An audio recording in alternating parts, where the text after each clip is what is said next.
Good evening and welcome to the Hairenik Media Newscast, bringing you the latest headlines from the homeland and the diaspora, along with community news and more. Let's get started.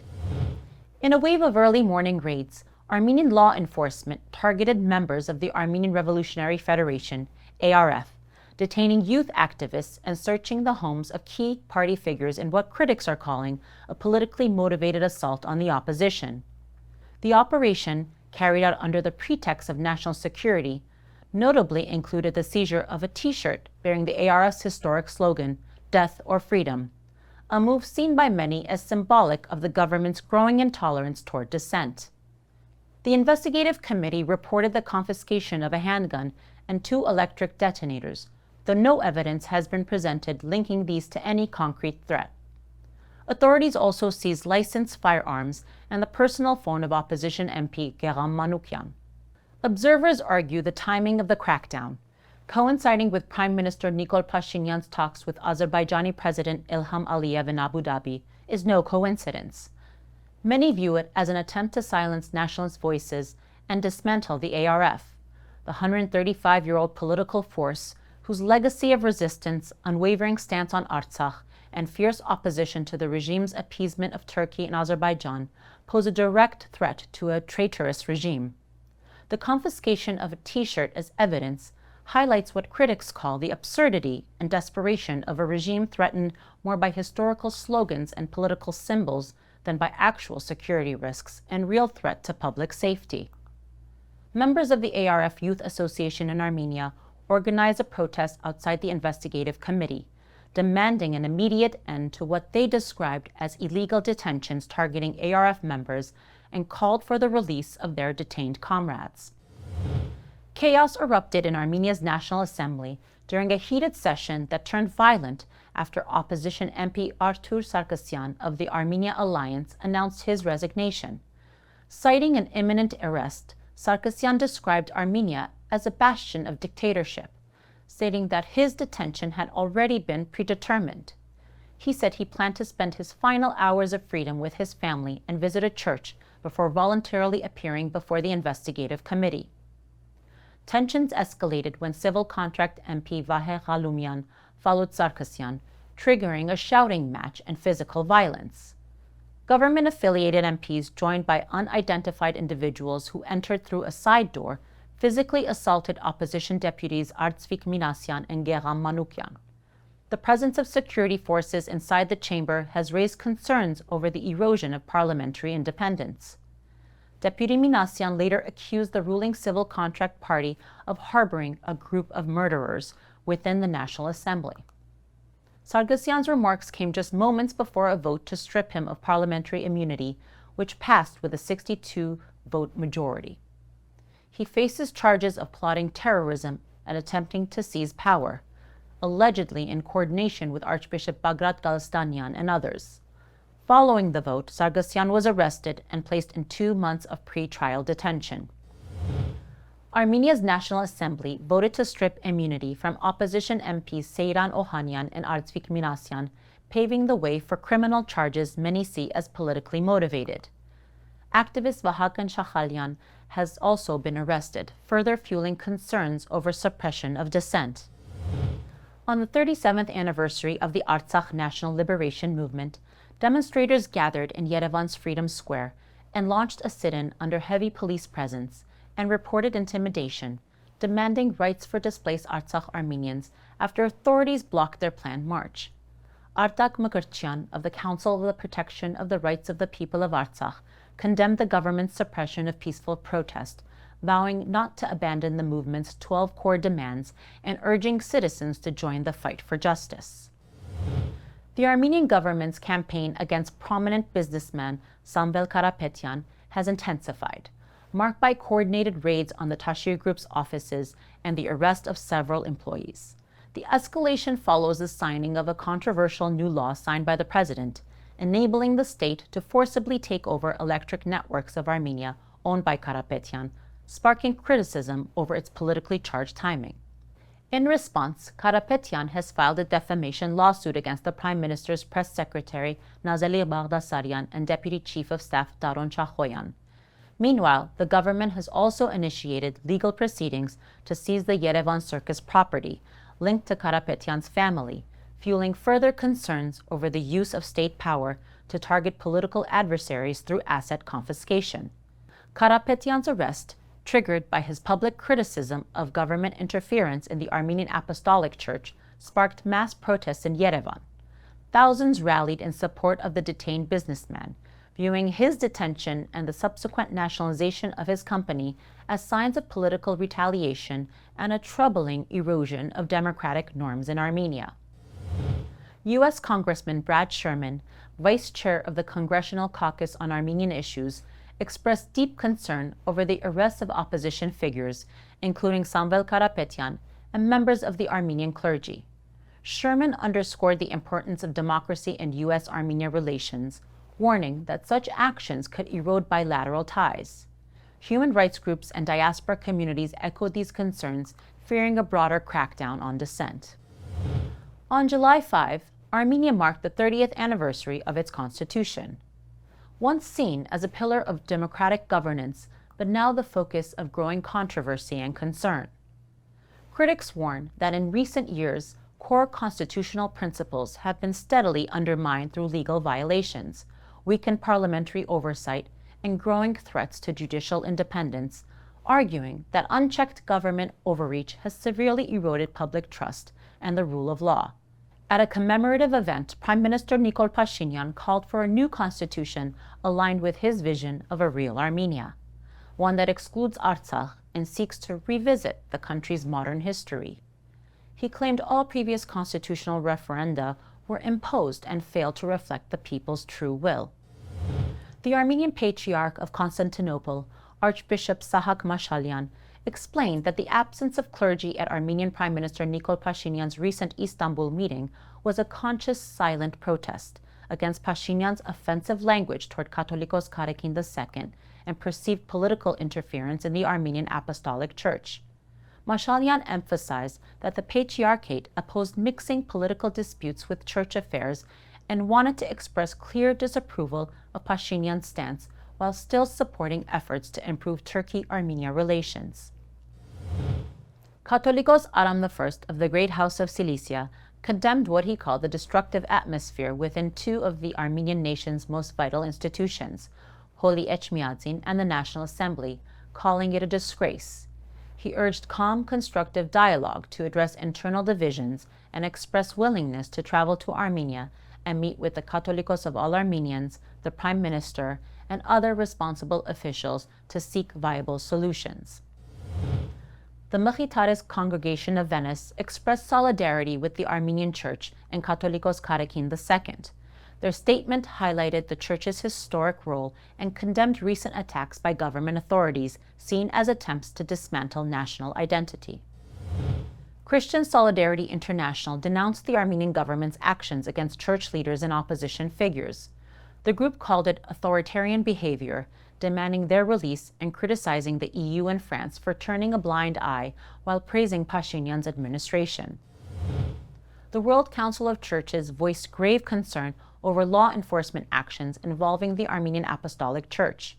General Secretary Reverend Dr. Jerry Pillay called for respect of religious freedom and warned against hostile rhetoric that could deepen societal divisions.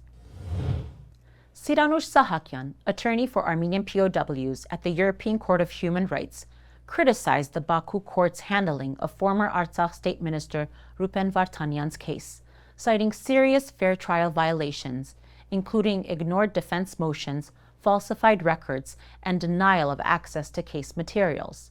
She called the transfer of the civilian case to a military tribunal unlawful, saying it reduced the trial to a mere formality. A 5-hour meeting in Abu Dhabi between Armenian Prime Minister Nikol Pashinyan and Azerbaijani President Ilham Aliyev concluded without any concrete agreements. Despite the lack of breakthroughs, both leaders emphasized their commitment to diplomacy, highlighting that negotiations remain the most effective path to normalizing bilateral relations. Discussions focused on the ongoing border demarcation process, with both parties instructing state commissions to continue technical work. They also agreed to advance confidence-building measures and sustain dialogue as part of the broader peace process. The European Union welcomed the Pashinyan-Aliyev meeting in Abu Dhabi, urging both sides to swiftly sign and ratify a peace agreement. EU spokesperson Anita Hipper reaffirmed the bloc's continued support for normalization efforts and urged both sides to sign and ratify the peace agreement as soon as possible. The United States also supported the ongoing peace efforts between Azerbaijan and Armenia, with State Department spokesperson Tammy Bruce emphasizing Washington's commitment to stability in the South Caucasus. Secretary of State Marco Rubio went further, expressing optimism that a final deal could be reached soon with U.S. backing. Russia, too, reiterated its readiness to assist, with Deputy Foreign Minister Mikhail Galuzin citing the importance of the 2020 and 2022 trilateral agreements. He highlighted goals such as a peace treaty, open transport links, border delimitation, and dialogue between civil societies. The UN joined the chorus of support, with Secretary General Antonio Guterres, through spokesperson Stefan Dujarric, welcoming the ongoing dialogue between the two countries. As global powers line up to praise the latest Yerevan-Baku normalization talks, a stark disconnect is emerging between diplomatic rhetoric and on-the-ground realities, with critical issues remaining largely unspoken.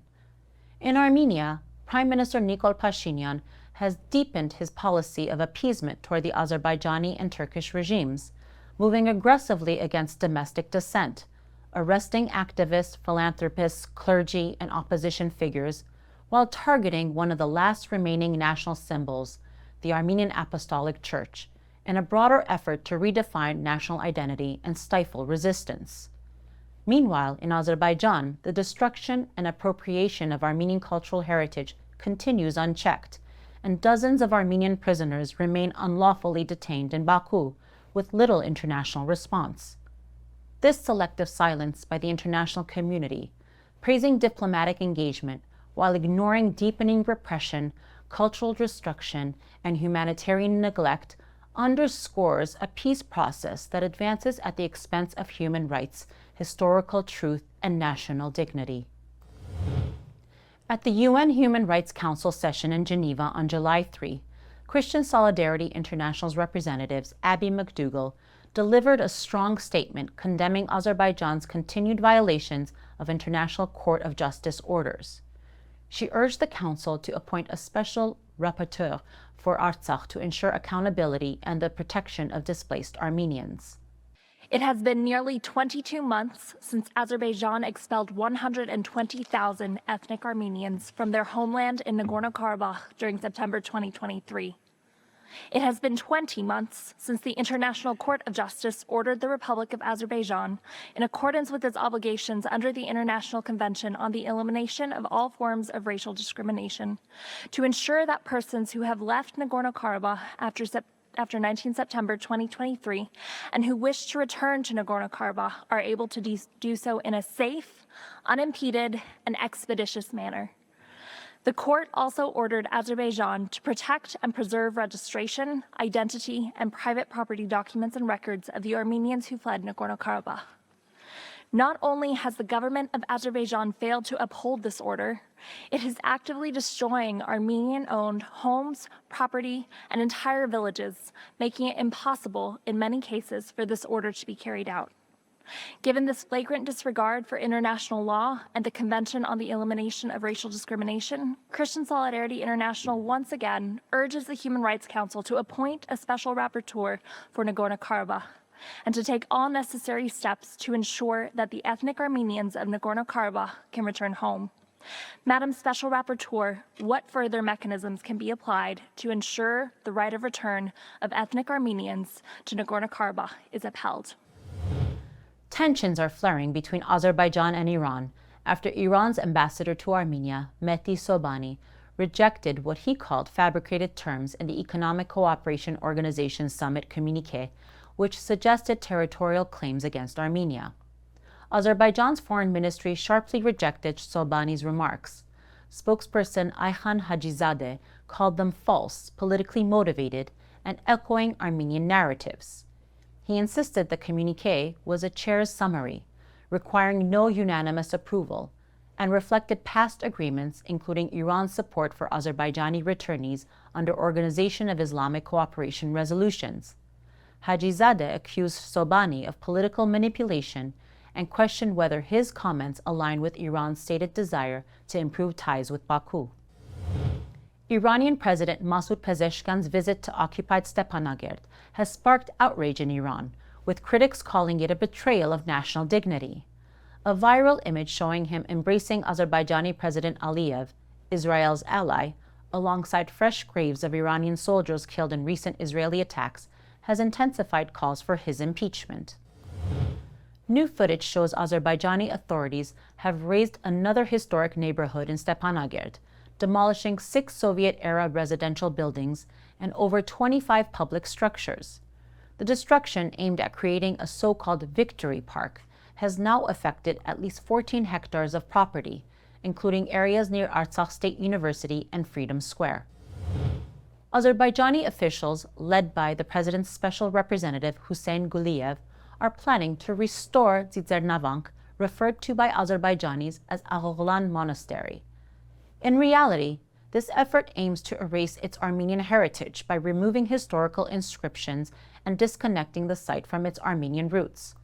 Working with the Ministry of Culture, they claim the church is Albanian, a narrative promoted in recent exhibitions and conferences. Experts warn this restoration risks erasing the church's Armenian identity, similar to previous alterations of historic sites like Vankasar and Gazanchezot's churches. Azerbaijan's cultural appropriation of Armenian heritage is expanding internationally through exhibitions and conferences, including a recent carpet display at The Hague. Critics argue the show misrepresents Armenian carpets from Artsakh as Azerbaijani, reflecting a broader, systematic effort to erase Armenian identity and rewrite the region's history. Experts point out that many motifs and designs on display originate from Armenian carpet-making traditions, particularly from regions like Shushi, Varanda, and Jraberd. Many of the carpets were produced by Azerkhalcha, Azerbaijan's state-run manufacturer, highlighting an institutional campaign to rebrand Armenian cultural assets. Cultural expert Vahan Amatuni condemned the exhibition for historical distortion and warned against relying solely on Azerbaijani sources. He emphasized that carpet weaving has ancient roots across the Caucasus and Iran, while Azerbaijan as a modern state emerged only in the 20th century, casting serious doubt on its claims to the region's entire textile heritage. The Armenian Cathedral of Ani in western Armenia, occupied by Turkey, a UNESCO-listed site and symbol of medieval Armenian heritage, is being renovated and rebranded as Fethiye Mosque. Critics call the move a form of cultural erasure, repackaged as preservation. Designed by Armenian architect Durtad in the 11th century, the cathedral once stood at the heart of Ani, the former capital of the Bagratid Armenian Kingdom. Once a centerpiece of Armenian heritage, the site's history is being systematically rewritten to fit Turkey's nationalist agenda.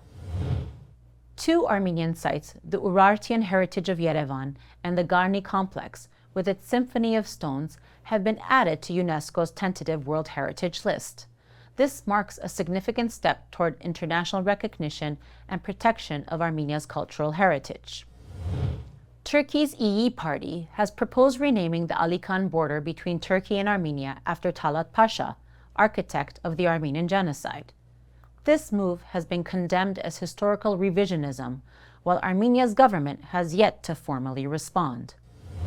In Istanbul, a piece of graffiti was boldly altered to honor Homenetmen Navasartian, the Armenian who assassinated Talaat Pasha, a chief architect of the Armenian Genocide, turning a nationalist slogan on its head. The original message read, "One Talaat goes, 1,000 Talaats come," glorifying Talaat's legacy. In a powerful act of symbolic resistance, it was changed to, "One Tehlirian goes, 1,000 Tehlirians come," reflecting the enduring weight of historical memory and defiance. A report from the Religious Freedom Data Center reveals that 50% of hate crimes against Christians in Jerusalem's Old City from April to June 2025 targeted Armenian Christians in the Armenian Quarter. Titled Incidents Against Christians in Israel, The report recorded 50 hate crimes during this period, with 64% occurring inside the Old City and half of those concentrated in the Armenian Quarter, including many at the Armenian Patriarchate. Incidents range from spitting, 78% of cases, verbal abuse, trespassing, vandalism, to desecration of holy sites. Although 22 cases have been reported to Israel police since January 2025, only 2 have advanced to prosecution, raising concerns about accountability. On May 2, 2025, the Israeli Knesset held its first session focused on protecting Christian communities, where church leaders testified. Further sessions involving police and municipal officials are planned, but meaningful outcomes remain uncertain. Members of the Swiss Peace Initiative for Nagorno-Karabakh visited Washington, D.C. last week, advancing international efforts to secure the right of return for the displaced Armenians of Artsakh. Tonight, we'll explore this further in an interview with ANCA Policy Director Alex Galitsky. After more than a century in print, Hairenik Weekly and Armenian Weekly are ending their print editions and transitioning fully to digital platforms. The publications, which have chronicled key chapters in Armenian history, from genocide and survival to independence and protest, will now continue their mission online. In a statement, the Armenian Revolutionary Federation Eastern Region Central Committee emphasized that this is not an ending, but a new chapter. Print gave our cause visibility. Now digital gives it velocity. The move aims to expand reach, enhance multimedia storytelling, and better serve a global readership without abandoning the legacy that shaped the publications. While regular print editions will cease, special issues will continue to mark historic milestones, and the complete Hairenik digital archive will remain accessible to preserve every past issue. As the papers turn the page, their story continues, rooted in tradition, powered by purpose, and open to the world. A major celebration of sportsmanship, culture, and community spirit took center stage in Chicago last week, as the Homenetmen Eastern Region Navasartian Games brought together athletes and families from across the country. The 4-day event, hosted at Canlan Sportsplex in Barrington with nightly celebrations at the Westin Chicago Northwest, featured spirited competition in basketball, soccer, volleyball, swimming, track and field, tennis, table tennis, and chess. Beyond the games, the event honored Armenian heritage with live music, DJs, and vibrant cultural programming. Chicago's Homenetmen chapter earned high praise for its seamless organization across all age divisions, from Pee-wee to veteran, embodying the organization's enduring spirit of camaraderie and cultural pride. In overall placements, Chicago took first place, earning top honors as the hometown team. Florida came in second, and Washington, D.C. claimed third. Special awards went to Washington, D.C. for Most Improved and New York for sportsmanship. From thrilling matches to festive nights, the weekend was a powerful celebration of athleticism and Armenian American pride. And now we turn to an interview with the Policy Director of the Armenian National Committee of America, Alex Galitsky. Thank you, Alex, for joining us. Let's begin with the first question. What is the right of return? The right of return is a universally acknowledged principle of international law that's been enshrined in multiple international conventions and treaties that guarantees any population that is forcibly displaced from their homes as a result of violence or conflict has a fundamental and inalienable right to a collective, safe, and secure return to their homeland. So under international law, the 150,000 Armenians who were forcibly displaced from Artsakh as a result of Azerbaijan's genocidal ethnic cleansing of the region are entitled to return to their homes. And this has been a right that's been affirmed by the International Court of Justice, which is the main legal body of the United Nations, which has actually ordered Azerbaijan as of 2023 to ensure and facilitate the safe and expedited return of Armenians to their homes. It's also a right that's been affirmed by representatives of multiple foreign governments, including in the United States, where we saw under the previous administration several senior officials confirm that Armenians had a right to return and had in fact expressed to Azerbaijan that they should ensure and allow for Armenians to return to their homes in Artsakh. So the focus right now of international efforts related to ensuring the right of return, including the Swiss Peace Initiative for Nagorno-Karabakh, is about creating the foundation for the right of return to take place, to create a dialogue around this issue, to ensure the conversation about the issue of the right of return remains in public spaces, and to bring us to a point where we can start to negotiate the basic terms and conditions for the right of return, to ensure the safety, security, the fundamental rights, and the self-governance of Armenians in Artsakh. Can you tell our viewers about the Swiss Peace Initiative for Nagorno-Karabakh?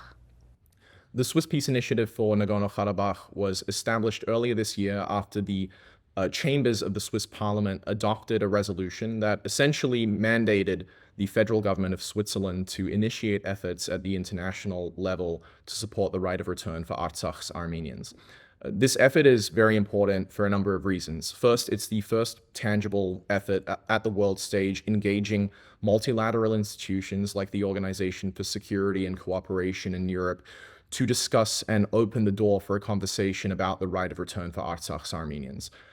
This is incredibly valuable because right now the peace process that's unfolding between Armenia and Azerbaijan doesn't include any provision to ensure the return of Artsakh's Armenians to their homeland. It's an issue that the Pashinyan government would rather we forget and not pursue. So the fact that this is taking place and the fact that it's being spearheaded by a government like Switzerland that is known for its historic neutrality and its capacity to bring warring parties and conflict parties together for negotiations is incredibly important. It's the first of its kind. It's a groundbreaking initiative, but also very critically, its fundamental goal is to ensure agency for the voices of Artsakh's Armenians. It would not create a dialogue between the government of Azerbaijan and Armenia. It would create dialogue between the government of Azerbaijan and the people of Artsakh to give Artsakh's Armenians a say, to give them agency, to actually ensure they have a voice at the negotiating table when it comes to determining their own future, which is something they've been denied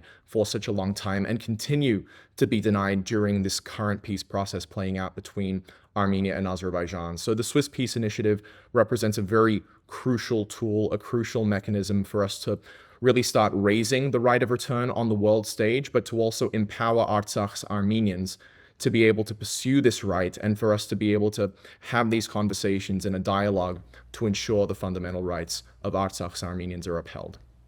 We remind our viewers that our guest tonight is the ANCA Policy Director, Alex Galitsky. Alex, what can you tell us about the delegation to Washington, D.C. and the purpose of the delegation? So last week, the ANCA welcomed a delegation to Washington, D.C. to discuss the right of return and the Swiss Peace Initiative for Nagorno-Karabakh. The delegation included the two founding co-chairs of the Swiss Peace Initiative, Erich Vontabel and Lucas Reimann, both members of the Swiss Parliament. It also included the president of Christian Solidarity International, John Eibner, who's played a central role in the formation of this Swiss Peace Initiative, and also the former foreign minister of Armenia and the current chair of the Committee for the Defense of the Rights of Nagorno-Karabakh, also known as the Right of Return Committee, Vartan Oskanyan. The goal of the delegation was to inform members of Congress, congressional staff, and the administration about the international efforts that are being led by Switzerland right now to support the right of return for Artsakh's Armenians, but also critically to get the United States to support those international efforts. The US is playing a central role in facilitating peace between Armenia and Azerbaijan right now, and historically, the United States has played a central role through the OSCE Minsk group as a co-chair in trying to create a peaceful solution to this conflict. So the goal now is to, while this peace process is going on between Armenia and Azerbaijan, have a complementary process that the United States can support and be a part of to ensure that we're having a conversation about the repatriation of Armenians to Artsakh. This is all the more critical. As mentioned, the current peace process doesn't address the issue of return in any way and does not create conditions to ensure the return. And right now, we are seeing Azerbaijan engage actively in efforts to deny the right of return for Armenians to Artsakh through the destruction of churches and cultural heritage, through the destruction of civilian property, in an attempt to leave Armenians with nothing to return to. So the goal is to ensure that this conversation continues to happen, that the United States is part of this process, and to inform all of the key stakeholders in the United States about these efforts that are currently underway, and to get the United States to lend its diplomatic and political support for those initiatives at the OSCE and at the world stage. Lastly, What did the delegation do while they were in DC, and how can the Armenian American community get involved to support efforts to ensure the right of return of Artsakh's Armenians? So as part of the delegation's visit to Washington, D.C., we worked to set up meetings between them and key stakeholders in the U.S. government so they could explain the Swiss Peace Initiative and the importance of ensuring the right of return, and also to see where the U.S. might be able to lend its diplomatic and political support for ensuring the safe, secure, and dignified return of Armenians to their homeland. So that included meetings with key congressional staff, with members of Congress. The delegation also met with the U.S. Department of State, with the National Security Council, with the U.S. Commission for International Religious Freedom, and we also worked to organize a congressional staff briefing that was attended by about 200 people, the majority of whom was staff, where they had the opportunity to explain in length the importance of the Swiss Peace Initiative and the right of return to ensuring a just, durable, and dignified peace in the South Caucasus. And I think there was a recognition and understanding in the room that any peace must be predicated on justice, accountability, and ensuring and upholding the fundamental human rights of the Armenian population that were forced from their homes, and that in the absence of ensuring the right of return, there can't be a lasting peace in the region. Because if Azerbaijan is allowed to get away with the continued destruction of Christian cultural heritage, with the destruction of civilian property, the detention of POWs, the occupation of sovereign Armenian land, its continued belligerent and hostile rhetoric, then whatever comes out of this current peace process between Azerbaijan and Armenia is no true peace at all. In fact, if Armenians aren't allowed to return to their homes, that would essentially be to legitimize Azerbaijan's actions, to legitimize Azerbaijan's ethnic cleansing and genocide of Artsakh's Armenians, which would set a very, very dangerous precedent in the region. So the Swiss Peace Initiative is absolutely critical and complements the peace process that is taking place right now. In fact, it improves on the peace process that right now does not include any provision for the release of prisoners and includes no provision for the return of Armenians to Artsakh. So it is critical, it is on us to ensure that the right of return is upheld, given the Pashinyan government's refusal to do so itself.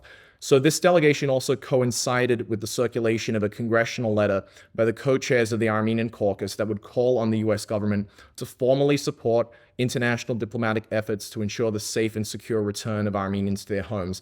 That letter currently has 45 signatures on it, and everyone in our community today can take action by visiting anca.org/ArtsakhReturn and write to their members of Congress and encourage them to support this crucial initiative to ensure a truly just, durable, and dignified peace in the South Caucasus.